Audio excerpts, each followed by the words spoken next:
Indiana state America ਦੇ ਵਿੱਚ ਸਭ ਤੋਂ ਸਖਤ ਜਿਹੜਾ ਆ ਕਾਨੂੰਨ ਬਣਾਉਣ ਜਾ ਰਹੀ ਆ non domiciled commercial driving licence drivers ਦੇ ਲਈ। ਕਹਿੰਦੇ ਪਈ non domiciled CDL drivers are the biggest threat to Indiana roads, ਜੋ ਪਿਛਲੇ ਸਮੇਂ 'ਚ ਇੰਨੇ ਜ਼ਿਆਦਾ ਐਕਸੀਡੈਂਟ ਹੋਏ ਆ। ਸੋ ਜੇ non domiciled CDL driver Indiana ਦੇ ਵਿੱਚ ਡਰਾਈਵ ਕਰੂਗਾ ਤੇ ਉਹਨੂੰ ਕਹਿੰਦੇ ਵੀ ਲੈਵਲ 6 ਫੈਲਨੀ ਤੇ $5000 ਦਾ ਫਾਈਨ ਹੋਊਗਾ। ਤੇ ਨੌਨ ਲਾਇਸੈਂਸ ਡਰਾਈਵਰ ਦੇ ਜਿਹੜੀ ਕੰਪਨੀ ਆ, ਜਿਹੜੀ ਟਰੱਕਿੰਗ ਕੰਪਨੀ ਉਹਨੂੰ ਡਰਾਈਵ ਕਰੂ, ਉਹਨੂੰ ਜਿਹੜੀ ਹਾਇਰ ਕਰੂਗੀ, ਉਹਨੂੰ $50,000 ਦਾ ਫਾਈਨ ਹੋਊਗਾ। ਸੋ ਕਹਿੰਦੇ we will be the first state to take action against dangerous and illegal drivers. ਇਹ ਅੱਜ CDL ਲਾਈਫ ਦੇ ਵਿੱਚ ਜੋ ਇੰਡੀਆਨਾ ਦੀ ਗਵਰਨਮੈਂਟ ਆ, ਉਹਨਾਂ ਨੇ ਇੱਕ ਸਰਕੂਲਰ ਜਾਰੀ ਕੀਤਾ ਹੈ। ਉਹਦੇ ਵਿੱਚ ਇਹ ਦੱਸਿਆ, ਇੰਡੀਆਨਾ ਦੇ ਗਵਰਨਰ ਨੇ ਅਨਾਉਂਸ ਕੀਤਾ ਹੈ ਵੀ ਅਸੀਂ ਕ੍ਰੈਕਡਾਊਨ ਕਰਨ ਜਾ ਰਹੇ ਹਾਂ ਇਲੀਗਲੀ ਇਸ਼ੂਡ CDL ਹੋਲਡਰਸ ਤੇ propose 50,000 fine for carriers that employee them।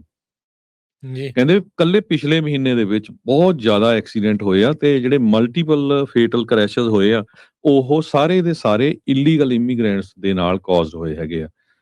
ਸੋ ਜਿਹੜੇ ਕਿ ਕਹਿੰਦੇ ਮੈਸਿਵ ਵੱਡੇ ਟਰੱਕ ਚਲਾਉਂਦੇ ਆ, ਇਹ ਜਿਹੜੇ ਉੱਥੇ ਦੇ ਗਵਰਨਰ ਆ ਬਰਾਊਨ, ਉਹਨਾਂ ਨੇ ਦੱਸਿਆ ਆ।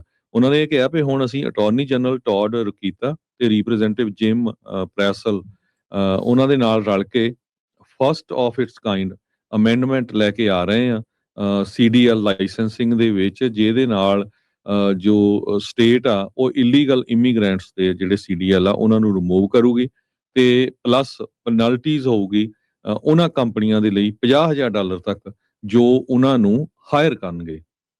ਸੋ ਕਾਫੀ ਇਹ ਵੱਡਾ ਇੱਕ ਜਿਹੜਾ ਹਰਜੋਤ ਸਿੰਘ ਜੀ ਇਹਨਾਂ ਨੇ ਜਿਹੜਾ ਚੇਂਜ ਆ ਉਹ ਲਿਆਉਣ ਬਾਰੇ ਜਿਹੜਾ ਉਹ ਸੋਚ ਰਹੇ ਆ।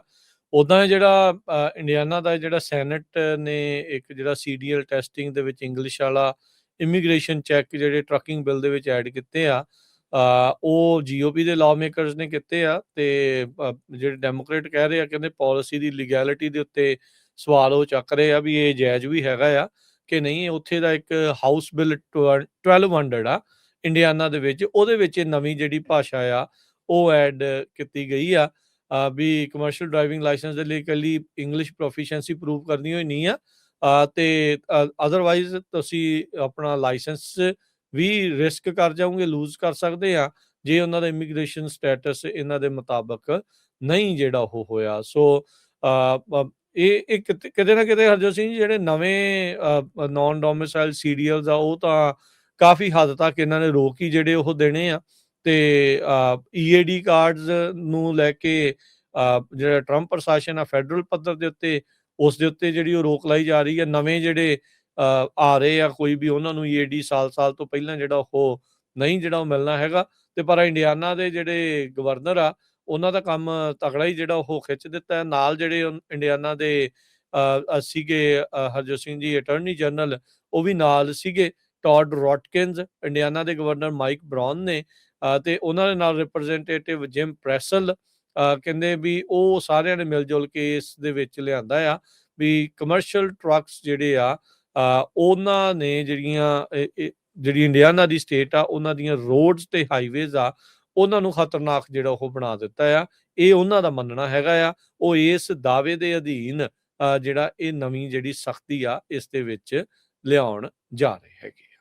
ਸੋ ਬਿਲਕੁਲ ਉਹਨਾਂ ਨੇ ਇਹ ਕਿਹਾ ਵੀ ਜੋ ਗਵਰਨਰ ਬਰਾਊਨ ਆ, ਉਹਨਾਂ ਨੇ ਕਿਹਾ ਵੀ ਮਿਡਵੇ ਬਲਿਜ਼ ਕਰਕੇ ਇੱਕ ਆਪਰੇਸ਼ਨ ਸ਼ੁਰੂ ਕੀਤਾ ਸੀ, ਜਿਹਦੇ ਤਹਿਤ ਉਹਨਾਂ ਨੇ ਇੰਡੀਆਨਾ ਦੀ ਜੋ ਸਟੇਟ ਪੁਲਿਸ ਆ 223 ਇਲੀਗਲ ਏਲੀਅਨਸ ਇੰਡੀਆਨਾ ਦੇ ਹਾਈਵੇ ਦੇ ਉੱਤੇ ਫੜੇ ਆ, ਜਿਹਦੇ ਵਿੱਚੋਂ 146 ਟਰੱਕ ਡਰਾਈਵਰ ਸੀਗੇ।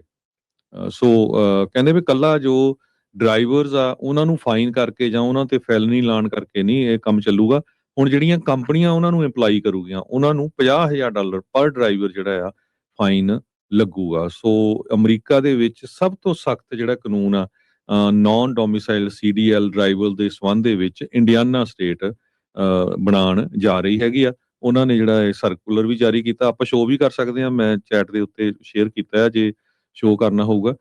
ਇਮੀਗ੍ਰੈਂਟਸ ਵਿਦ CDLs, ਇਹਦੇ ਸੰਬੰਧ ਦੇ ਵਿੱਚ ਜੋ ਆਪਾਂ ਤੁਹਾਡੇ ਨਾਲ ਪੜ੍ਹ ਕੇ ਕੱਲਾ ਵਰਡ ਸਾਂਝਾ ਕੀਤਾ ਹੈ, ਉਹ ਐਗਜ਼ੈਕਟਲੀ ਉਹਨਾਂ ਨੇ ਇਹ ਜਿਹੜਾ ਆ ਬੁਲੇਟਿਨ ਜਾਰੀ ਕੀਤਾ ਹੈ। ਜੀ ਬਿਲਕੁਲ ਜੀ ਹਰਜੋਤ ਸਿੰਘ ਜੀ, ਆਪਾਂ ਸ਼ੋਅ ਕਰਤਾ ਹੈ ਜਿਹੜੇ ਗਵਰਨਰ ਮਾਈਕ ਬਰਾਊਨ ਨੇ ਜੋ ਉੱਥੇ ਇਹ ਸਾਰੀਆਂ ਚੀਜ਼ਾਂ ਜਿਹੜੀਆਂ ਉਹ ਆਖੀਆਂ ਆ। ਉੱਦਾਂ ਲੋਕ ਥੱਲੇ ਇਹ ਗੱਲਾਂ ਕਰ ਰਹੇ ਸੀਗੇ ਵੀ ਟੋਏ ਵੀ ਭਰ ਦਿਓ ਹੁਣ ਇੰਡੀਅਨਾਂ ਦੀ ਸਟੇਟਸ ਦੇ, ਵੀ ਰੋਡਸ ਦਾ ਵੀ ਜਿਹੜਾ ਮੰਦਾ ਹਾਲ ਆ, ਤੁਸੀਂ ਸਾਰਾ ਦੋਸ਼ ਇੱਧਰ ਤਾਂ ਜਿਹੜਾ ਉਹ ਨਾਲ ਦੇ ਨਾਲ ਲਗਾਈ ਜਾ ਰਹੇ ਹੈਗੇ ਆ।